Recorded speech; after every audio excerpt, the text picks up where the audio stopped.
अब तरह तरह के चैलेंजेस हमारे सामने आएंगे। इस पैंडेमिक को लड़ने के लिए हमारे देश के प्रधानमंत्री जी ने, भारत के प्रधानमंत्री ने 20 लाख करोड़ का पैकेज, रिलीफ पैकेज रिलीज़ किया, जिसकी तरह तरह से एनालिसिस की गई।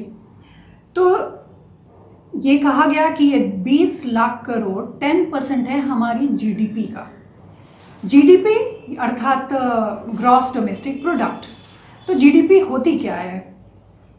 आम भाषा में अगर कहा जाए तो जीडीपी है हमारे देश की इकोनॉमिक हेल्थ। नाउ अभी आपने सुना होगा कि ये देश आर्थिक मंदी से गुजर रहा है।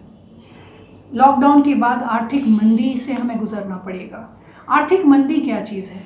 जब अंतर्राष्ट्रीय स्तर पर वस्तुएं और सेवाओं के उत्पादनों में कमी आती है और घरेलू निरंतर गिरावट आती है और घरेलू उत्पाद भी डाउन ग्रोथ होते हैं, उसको आर्थिक मंदी कहा जाता है, रिसेशन कहा जाता है। ऐसा रिसेशन 1930 के ग्रेट डिप्रेशन के बाद आया है। ये वर्स्ट रिसेशन है, जिसको वो वर्स्ट रिसेशन था जो हमने फेस किया था। एस्टिमेटेड थी जीडीपी 2021 में 6%, लेकिन अब ऐसा एनालिसिस है कि ये 0.8% पे आ गई है। एक आम व्यक्ति को जीडीपी से क्या फ़र्क पड़ेगा और इससे होगा क्या? क्या होने वाला है? इम्पॉर्टेंट ये है।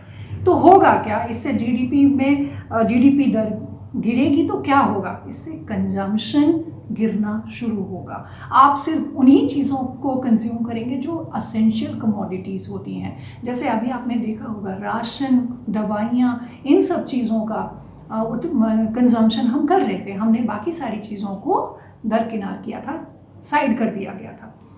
तो इन सब फिर बाकी चीज़ों का फिर क्या होगा? प्रोडक्शन भी कम हो जाएगी। प्रोडक्शन कम होगी तो नेचुरली बेरोजगारी बढ़ेगी, अनएम्प्लॉयमेंट इस देश में बढ़ेगा।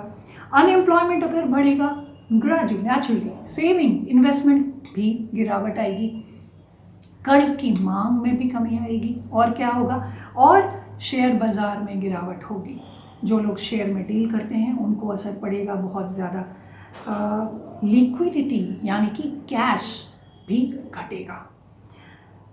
अब ठीक है, ये सब कुछ होगा, लेकिन मैं और आप कैसे समझेंगे? मैं और आप ऐसे समझेंगे कि हमारी जो भी वस्तुएं जिनको हम खरीदने जाते थे मार्केट में, वो सब महंगी हो जाएंगी। और कितना परसेंटेज आपने देखा होगा, जैसे ही दिल्ली की सरकार ने लॉकडाउन खोला वो लिकर शॉप्स के लिए, तो उन्होंने 70% उसके ऊपर में टैक्स लगा दिया। तो इसी तरीके से चीज़ें महंगी होकर के आपको मिलेंगी। फिर आप पूछेंगे कि सरकार क्या कर रही है? डॉलर आज जब मैं ये वीडियो बना रही हूँ तो 75 रुपीज़ है, यानी कि 75 रुपये इज इक्वल्स टू $1।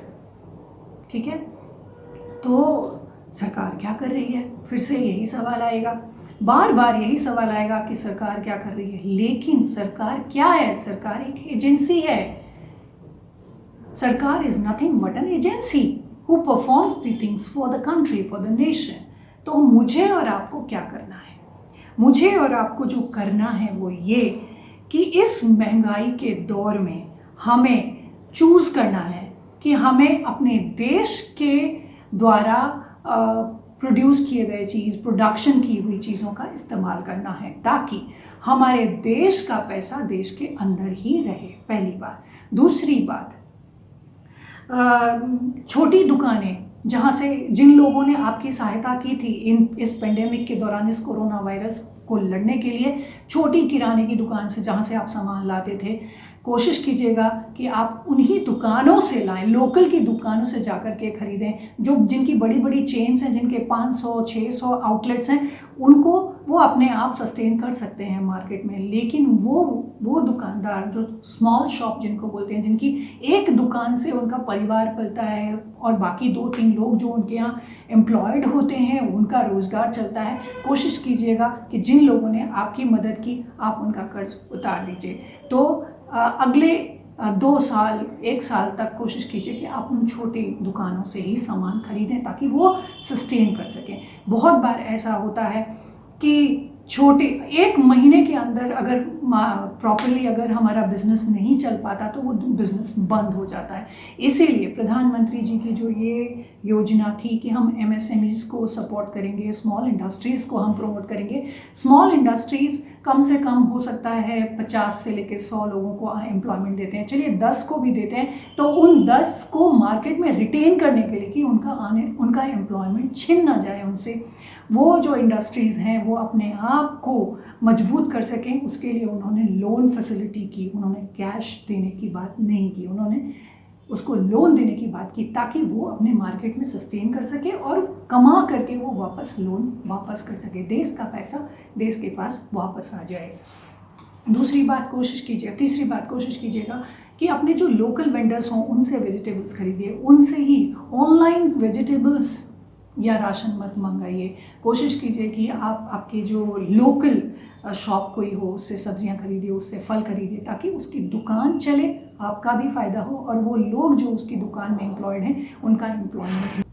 पिज़्ज़ा हट, अमेज़न, मैकडॉनल्ड्स, KFC जैसे बड़े बड़े जो ब्रांड्स हैं, बड़े बड़े, उनके पास बहुत पैसा है और उनका कुछ बिगड़ने वाला नहीं है। थोड़ा बहुत उनका प्रॉफिट कम हो सकता है मगर उनका इतना ज़्यादा कुछ बिगड़ने वाला नहीं है। इसीलिए जब आप ऑनलाइन शॉपिंग भी करें तो सोचिएगा, बट कोशिश ये कीजिएगा कि हो सके तो ऑनलाइन की जगह आप प्रेफर कीजिए, आप उनके पास जाइए, उन दुकानदारों के पास जाइए जिन्होंने आपका सहयोग किया इस पेंडेमिक से लड़ने के लिए, ताकि रोज़गार बना रहे लोगों का और महंगाई का जो दर है उसको हम कंट्रोल कर सकें, लोगों को एम्प्लॉयमेंट जिनका है वो ना छीने। और अगर आप देश का ही उत्पादन यूज़ करेंगे तो देश में एम्प्लॉयमेंट जनरेट होगा, प्रोडक्शन बढ़ेगी तो एम्प्लॉयमेंट बढ़ेगा। ये एक चेन है। सिर्फ आप अपने आप को सहायता नहीं करेंगे, आप अपने देश की भी सहायता करेंगे, आप उस दुकानदार की भी सहायता करेंगे जिसके अंडर में बहुत सारे लोग एम्प्लॉयड हैं। आपके जो भी पॉलिटिकल आइडियोलॉजिकल डिफरेंसेस हों, किसी भी पार्टी को आप सपोर्ट करते हों, इररिस्पेक्टिव ऑफ दैट, कोशिश कीजिए कि आप इस वक्त एक सिपाही की तरह, एक फौजी की तरह अपने देश के लिए खड़े हो जाइए। इसमें कोई हथियार उठाने की आपको ज़रूरत नहीं है, सिर्फ इतना सोचना है जब वॉलेट में से पैसा निकाल करके आप पेमेंट करें तो ये सोचिएगा कि ये पैसा किस देश के लिए खर्च हो रहा है। अगर अपने देश के लिए हो रहा है तो बहुत अच्छा होगा, आप एक देशभक्त माने जाएंगे। #भारतीय GDP। Thank you.